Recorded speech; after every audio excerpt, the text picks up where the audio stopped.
Ever think about how powerful language can be? Like how it can build empires or even like bring a whole nation together. Right. Today, we are going to be diving deep into a story that I think shows this power in action. We're talking about the rise of Mandarin, a language that almost didn't even make it, but it ended up becoming like the voice of a global superpower. Yeah. Yeah. And what's so fascinating about it is that it's not just about the linguistics of it all. It's about like China itself Right. trying to figure out its own identity Yeah. in a really kind of crazy world, you know? Yeah. Imagine a nation Yeah. dealing with all this turmoil inside, all this pressure from outside, Yeah. looking for a way to be unified and be strong on the world stage. Right. That's where this whole story begins. Okay, so let's set the stage here. It's the 19th century. Right. China is facing like relentless Yeah. Western imperialism. Yeah. Right. And they're also dealing with their own internal chaos. Historians often call this period the century of humiliation. Right. And it's during this time that we meet Wang Zhao. Yeah, Wang Zhao, he was a bureaucrat, but he wasn't just any bureaucrat, you know? He saw that language was the key to the nation's strength and unity. Yeah. And his ideas at the time, they were Yeah. really, really radical. Oh, wow. He said, let's simplify the way we write Chinese. Okay. He said, let's make the pronunciation standard based on my own phonetic system. Interesting. And he said, we need to make Mandarin the national language. And that was like a really big idea for the time. Oh, huge. I mean, trying to convince a country with so many different languages and dialects Right. to all agree on one standard, It was a huge challenge. that's a big task. And we have to understand, like, even his phonetic system, people really pushed back against it. It challenged, like, centuries of tradition. Right. It wasn't easy for him, was it? No, not at all. In Yeah. fact, he faced so much opposition. He had to run away to Japan to escape persecution. But here's the thing. He later came back to China in disguise, like a monk. Can you believe that? Oh, wow. And he was smuggling these pamphlets full of his ideas. Right. Talk about dedication. Yeah. That's how much he believed in this. I mean, that's intense. Oh, yeah. And there's this great story from a language conference in 1913. Okay. And all these delegates are arguing, they're debating which dialect should be the national standard, you know? It gets so heated that some people even faint. Wow, seriously. And Wang Zhao. Yeah. He's right in the thick of it. He's not afraid of a little confrontation. So he was getting into it with people. Oh, yeah. He was arguing passionately, defending his vision for Mandarin. I mean, it sounds like language was a really big deal back then. It was. This wasn't just about picking a language. It was about identity, about culture. Wang Zhao saw Mandarin as a way for China to be strong and unified. Yeah. He wanted to give a voice to a nation that was trying to find its place in the world. It's amazing how much language can represent, isn't it? Absolutely. And it wasn't just resistance within China that he had to deal with. There was also this growing idea in the West that Chinese, even though it was ancient and wise, was too complex, too inefficient, especially when you compared it to these modern alphabetic systems. So they were looking at things like the telegraph and the typewriter and thinking that Chinese was just too complicated. Exactly. At first, they were impressed by Chinese writing, so intricate and beautiful, but then they started seeing it as a problem when it came to technology. Right. Like, how do you use a typewriter with thousands of characters? So Wang Zhao's fighting this battle on two fronts, right? He's pushing back against those who don't want to change within China. And he's also trying to make Mandarin a major player in a world that's like increasingly dominated by Western ideas about language. Yeah, that's exactly it. And that's why his focus on simplification and standardization was so important. He knew that if China wanted to compete globally, it needed a language that could adapt to new technologies and that people could learn easily. So he was really a visionary in a lot of ways. Oh, absolutely. Way ahead of his time. But even with all his efforts, the story's not over, right? In the 1930s, Japan invades China. Right. And it kind of plunges them deeper into this, what was it, the century of humiliation. Exactly. And this is where we meet our next fascinating character, Dudingo. A librarian who loved books. But it wasn't just a hobby for him. It was a mission to save China's cultural heritage. Wow. Imagine this, bombs falling from the sky, Yeah. and Dudingo's risking his life to save 300,000 books from a library before they're destroyed. He was a brave guy. Incredibly brave. Yeah. He even said, Humans will always be clever enough to escape, but books don't have legs. Wow, that's powerful. He saw these books as the heart and soul of China. He was willing to risk everything to protect them. That's amazing. It really shows you, like, how powerful passion can be, right? Yeah? That drive to protect something so important. And Dudingo's story, it makes you realize that preserving knowledge and culture, Yeah. it's a fight worth fighting for, especially in times of war and conflict. But his contributions, they go beyond just saving those books. Dudingo was really interested in how language and technology kind of work together.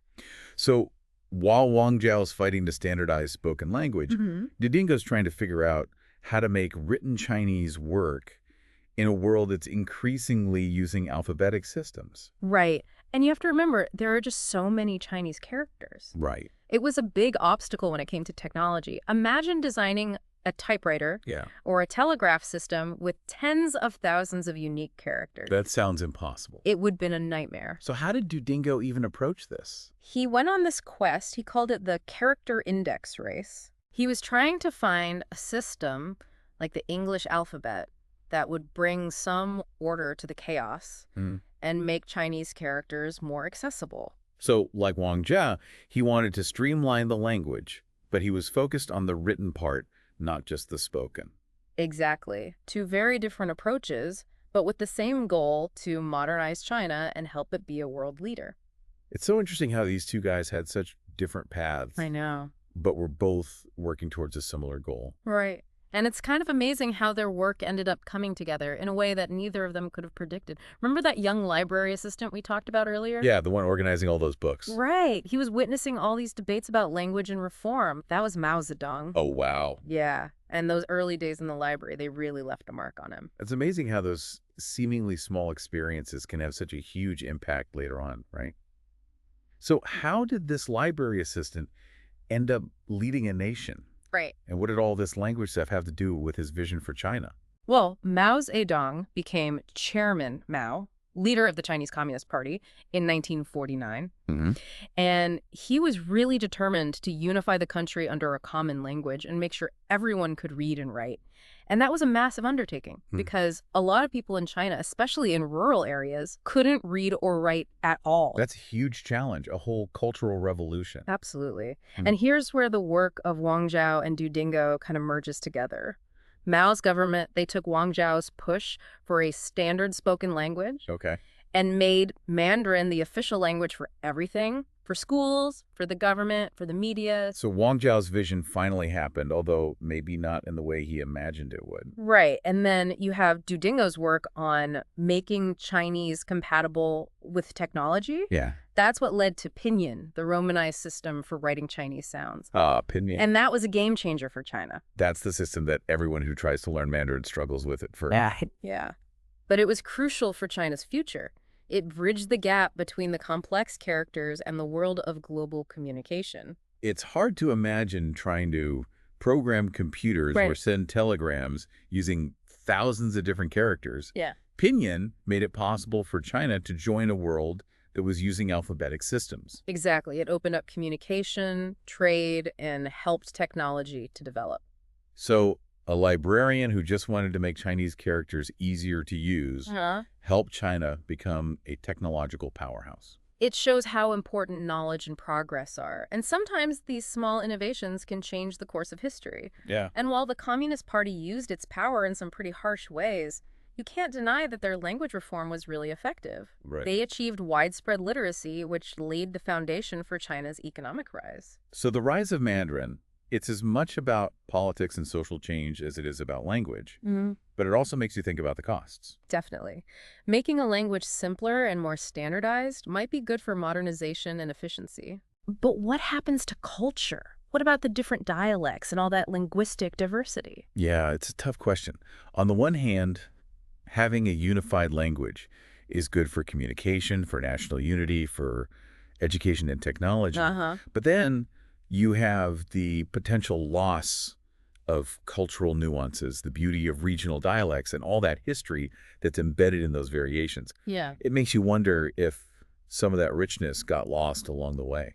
It's a really complex issue because language, it's not just a tool, right? It's a living thing. It Right. changes and grows, and it reflects the history and culture of the people who speak it. Like a river, right? Exactly. Flowing, changing its course, Yeah. carrying all those stories and experiences with it. And when you try to control that river, when you try Yeah. to make it go in one specific direction, there are going to be consequences. Some things get lost along the way. Right. Some parts might dry up and the landscape changes. So Mandarin helped China become modern and successful. But there might have been some unintended consequences, too. Absolutely.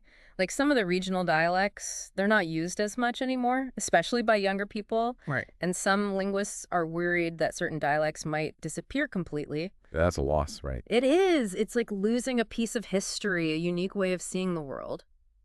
So progress isn't always a straight line. Right. Sometimes it's about making tough choices and understanding that there might be trade-offs. And that's what makes this whole story of Mandarin so fascinating. It's Yeah. not just about success or failure. It's complicated. Right. It's about language, culture, power, and progress all mixed together. It shows how hard it is to preserve culture Yeah. while also trying to be modern. And for our listeners, this story gives you a new way to think about how language and culture are changing Right. Yeah. in our globalized world. Yeah. The next time you hear Mandarin, maybe in the news or in a movie, remember that it has this long and complicated history, It's a reminder that every language has a story. and that those stories are worth exploring.